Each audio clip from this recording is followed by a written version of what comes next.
Mu series zaffe eza Tracking Idi Amin mu kitabo kya musajja mukulu Lutalindo hamwe ne Bazireni kyeyatuma From Dumping Sites to Industrial Hubs. Olwaleero tugenda kulaba engeri Idi Amin gye yakyusamu enguudo z'omu kibuga Kampala n'azituuma amannya g'abakulembeze ba Africa.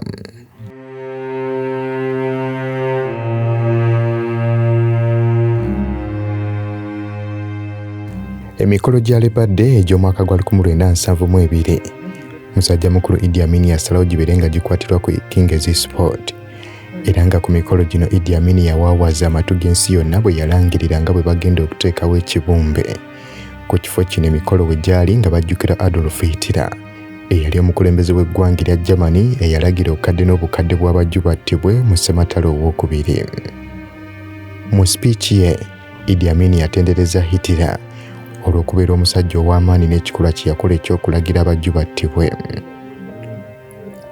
Wabula ky'olina okumanya emyezi mitono nnyo ng'olunaku luno terunnabeerawo mu kitundu eky'ekisolo, Idi Amin yali alagidde wabeerewo okubonga ennyonyi ssaako n'abagoba baazo nga kw'otadde n'abalwanyi b'omu bbanga balage obukodyo bwe balina.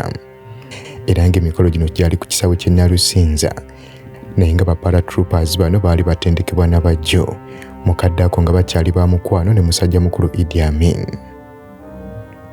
Era emikolo egyali mu kifo ekyo eky'e Nalushinza, musajja mukulu no Idi Amin yayogerako eri abantu abaali bakuŋŋaanye wabula nga bye yali ayogera byali bivvuunulwa Mr. Frank Kalimuzo yali Vice Chancellor wa University y'e Makerere.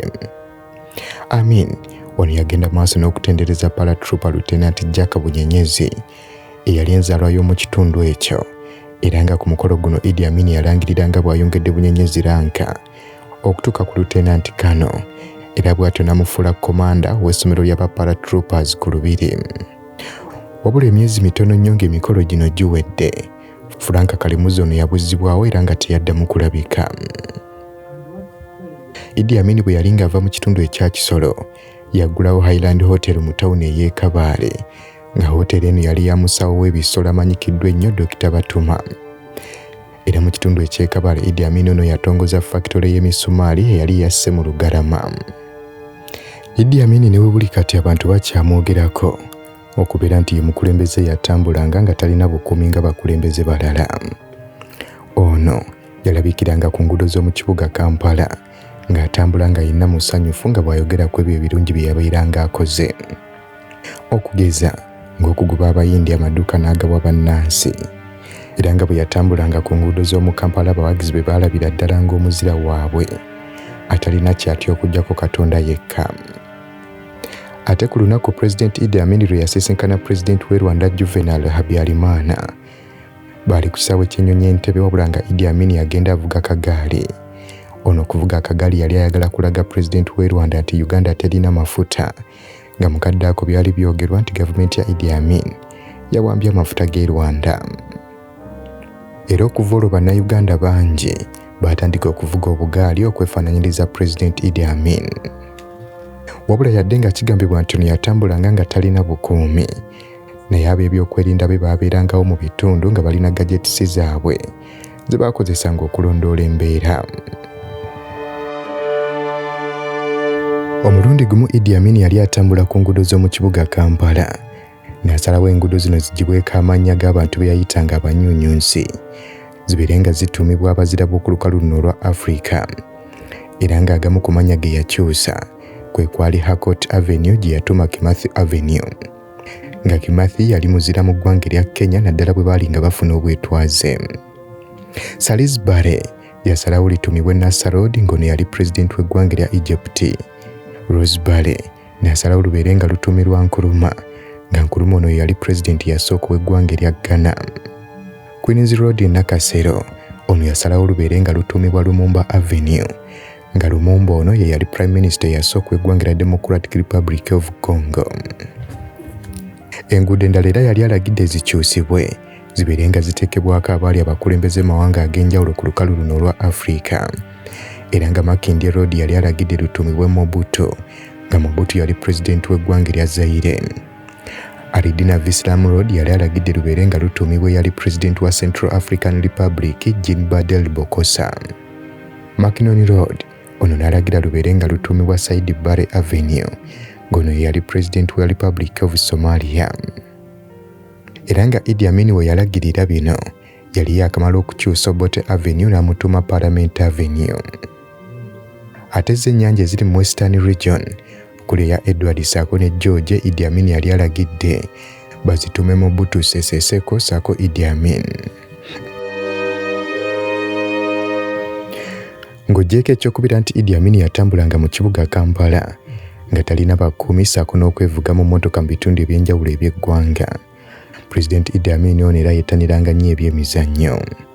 Ono A'udhu billahi minash shaitanir rajim. Bismillahir rahmanir rahim. Assalamu alaikum wa rahmatullahi wa barakatuhu. Nze Haji Kaboggoza omusomi w'edduwa ntereeza ensonga z'amaka ebyenfuna n'endwadde ezitategeerekeka. Haji Kaboggoza omusomi w'edduwa nsiŋŋaanibwa Ekitigoma ku Lwejjinja. Bw'obanga otuuse Ekitigoma mu ttawuni ku siteegi osobola okuba ku nnamba z'essimu ezo z'olaba zitambula.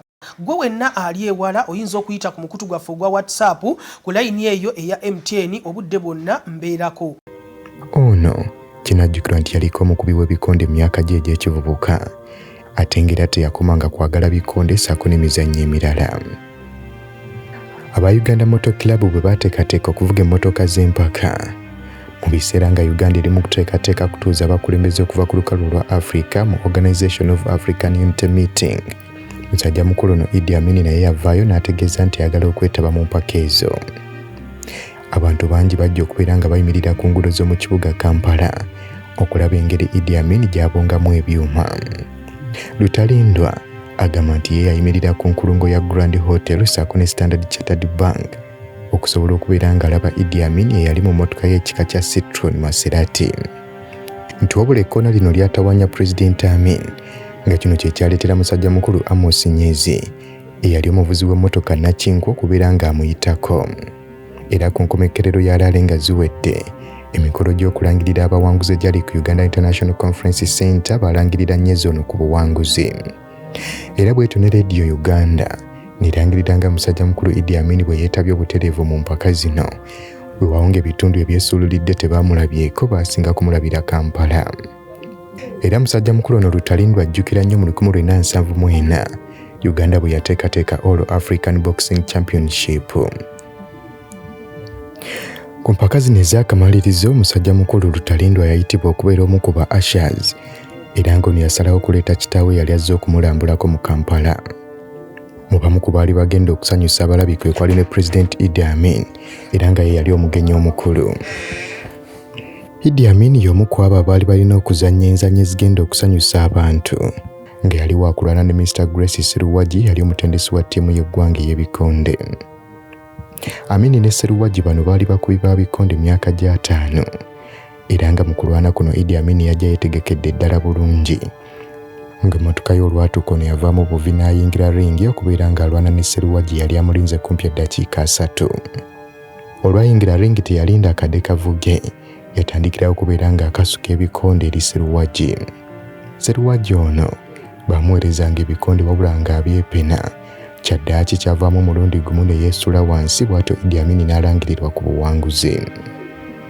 Empaka zino eza championship zaagenda okuggwa nga ku midaali gya golodi 11 Uganda ewanguddeko emidaali 6.